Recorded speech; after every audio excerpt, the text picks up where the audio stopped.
സ്വാഗതം. ഉരുൾ എന്ന സിനിമയുടെ റിലീസുമായി ബന്ധപ്പെട്ട ഒരു മീറ്റിംഗാണ് നടക്കുന്നത്. ആ സിനിമയിലെ ഒരു പ്രധാന കഥാപാത്രം അവതരിപ്പിച്ച ആളാണ് ഞാൻ. ആർട്ടിസ്റ്റുകൾ എല്ലാവരും ഇവിടെ ഉണ്ട്. ഇനിയും കുറേ ആർട്ടിസ്റ്റ് പോകാനാലും നമ്മുടെ അടക്കമുള്ള ആർട്ടിസ്റ്റുകൾ വരാനുണ്ട്. ചിലപ്പോൾ ഏതെങ്കിലും അടുത്തൊരു മീറ്റിംഗിൽ നമുക്ക് കാണാം. ഈ ഒരു സിനിമയ്ക്ക് ഒരു പ്രത്യേകത, ഇത് ഉരുൾ എന്നാണ് സിനിമയുടെ പേരെങ്കിലും വയനാട് ഉരുൾപൊട്ടലുമായി ബന്ധമുണ്ട്. പക്ഷെ ആ കഥയല്ല. അതിനു മുമ്പ്, അതിനൊരു വർഷം മുമ്പ് ശരിക്കും വയനാട് ഉരുൾപൊട്ടൽ സമയത്ത് ഞാനും മമ്മയ്ക്കൊക്കെ ഈ കഥയെക്കുറിച്ച് ഡിസ്കസ് ചെയ്യാം. മമ്മയ്ക്ക് തിരക്കഥ എഴുതിക്കൊണ്ടിരിക്കുന്നത്, എന്നെയാണ് വെച്ച് അഭിനയിപ്പിക്കുന്നത്. 2 കഥാപാത്രമുണ്ട്, അതിൻ്റെ വേരിയേഷനും കാര്യങ്ങളും അത്തരം കാര്യങ്ങളൊക്കെ ചർച്ച ചെയ്തുകൊണ്ടിരിക്കുമ്പോഴാണ് ഈ വയനാട് ഇൻസിഡന്റ് ഉണ്ടാവുന്നത്. ഈ കഥയിലെ പ്രമേയം എന്ന് പറയുന്നത് സാധാരണ നമ്മളെപ്പോഴും എല്ലാ മീഡിയകളിലും പറയുന്ന ഒരു കാര്യമാണ്.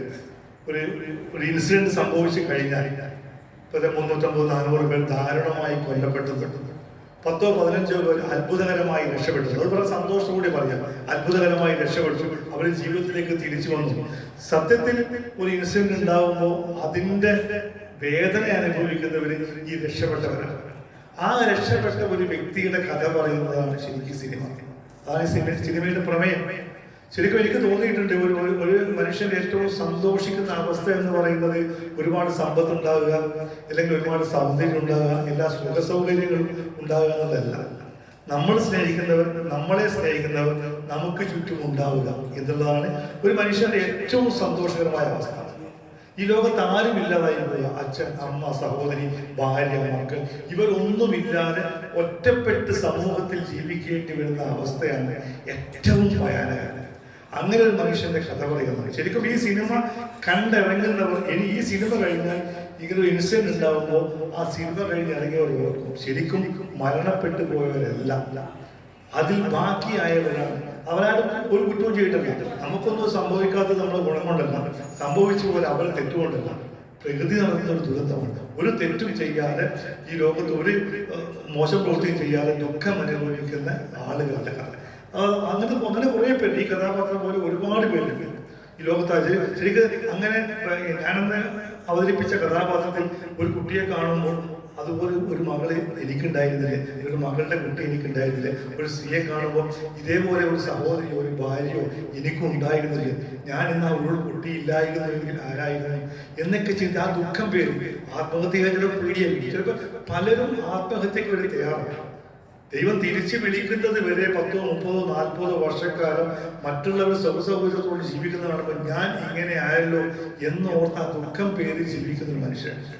അത്തരം മനുഷ്യരുടെ വയനാട് ദുരന്തത്തിൽ ഉണ്ടായിട്ടുണ്ട്. ഇതിനു മുമ്പ് നടന്ന ഒരുപാട് ഇൻസിഡന്റുകൾ ബാക്കിയായ ആൾക്കാരുണ്ട്. അവരുടെ കഥയാണ് ഈ സിനിമ പറയുന്നത്. തീർച്ചയായും ഈ സിനിമ തിയേറ്ററിൽ പോയി കാണണം. തിയേറ്ററിൽ പോയി ജനം കാണണമെങ്കിൽ നിങ്ങളെ സോഷ്യൽ മീഡിയ പ്രവർത്തകർ പ്രൊമോട്ട് ചെയ്യണം. അപ്പൊ ഞങ്ങളൊന്നും സിനിമ ഒരുപാട് പ്രൊമോട്ട് ചെയ്യപ്പെടുന്നില്ല. ഇതിനു മുമ്പ് നമ്മൾ അമീകനെടുത്ത ഗോഡ്സ് ഓൺ ഫയേഴ്സ് എന്നൊരു സിനിമ ഉണ്ടായിരുന്നു. അത് സോഷ്യൽ മീഡിയയിൽ വന്ന് കണ്ട് കഴിഞ്ഞപ്പോഴാണ് ഇത് തിയേറ്ററിൽ വന്ന സിനിമയായിരുന്നു. നല്ല സിനിമയാണല്ലോ, ഇത് തിയേറ്ററിലൊന്നും കാണണമായിരുന്നു. ഒരുപാട് പേര് എന്നെ വിളിച്ച് പറഞ്ഞിട്ട് അമ്മീക്കാനെ വിളിച്ച് പറഞ്ഞിട്ടുണ്ട്. സ്റ്റേറ്റ് അവാർഡൊക്കെ പോയ സിനിമ അവർ പോലും കണ്ട് നല്ല അഭിപ്രായം പറഞ്ഞില്ല. പക്ഷെ തിയേറ്ററിൽ ആരും കയറി കണ്ടില്ല. ഒരാഴ്ച പോലും ആ സിനിമ ഫുള്ളായിട്ട് തിയേറ്ററിൽ ഓടിയിട്ടില്ല. പക്ഷെ അത്തരം സിനിമകൾ നമ്മൾ കാണാതെ പോകുന്നുണ്ട്. ഇതിപ്പോൾ നമ്മുടെ സിനിമ മാത്രമല്ല, പല സിനിമകളും നടന്മാരുടെയായാലും നടന്മാരല്ലെങ്കിലും നല്ല സിനിമകൾ പലതും കാണാതെ പോകുന്നുണ്ട്, ജനം അറിയാതെ പോകുന്നുണ്ട്. അപ്പൊ ഈ സിനിമ ഒരിക്കലും ആരും കാണാതെ പോകരുത്, പൊതുജനം അറിയാതെ പോകരുത്. അതുപോലെ നിങ്ങളെ പോലെയുള്ള സോഷ്യൽ മീഡിയ പരമാവധി പ്രചരണം കൊടുത്തുകൊണ്ട് ഈ സിനിമ വിജയിപ്പിക്കണം. ഈ സിനിമ വിജയിപ്പിക്കുന്ന നല്ലൊരു മെസ്സേജ് ഈ സിനിമയിലുണ്ട്. 2 മണിക്കൂർ നിങ്ങൾക്ക് ആസ്വദിക്കാനുള്ള എല്ലാ ഘടകങ്ങളും സിനിമയുണ്ട്. അതോടൊപ്പം തന്നെ നിങ്ങൾ സിനിമ കണ്ട് ഇറങ്ങുമ്പോൾ ആ ഒരു പ്രധാന കഥാപാത്രത്തെ, അത് അത്തരം ഒരുപാട് കഥാപാത്രങ്ങളിൽ നിന്ന് പല ഇൻസിഡൻസും ബാക്കിയായി കിടക്കുന്നുണ്ട്. അത്തരം മനുഷ്യരെ കുറിച്ച് ഓർക്കാൻ അവസരമാണ്.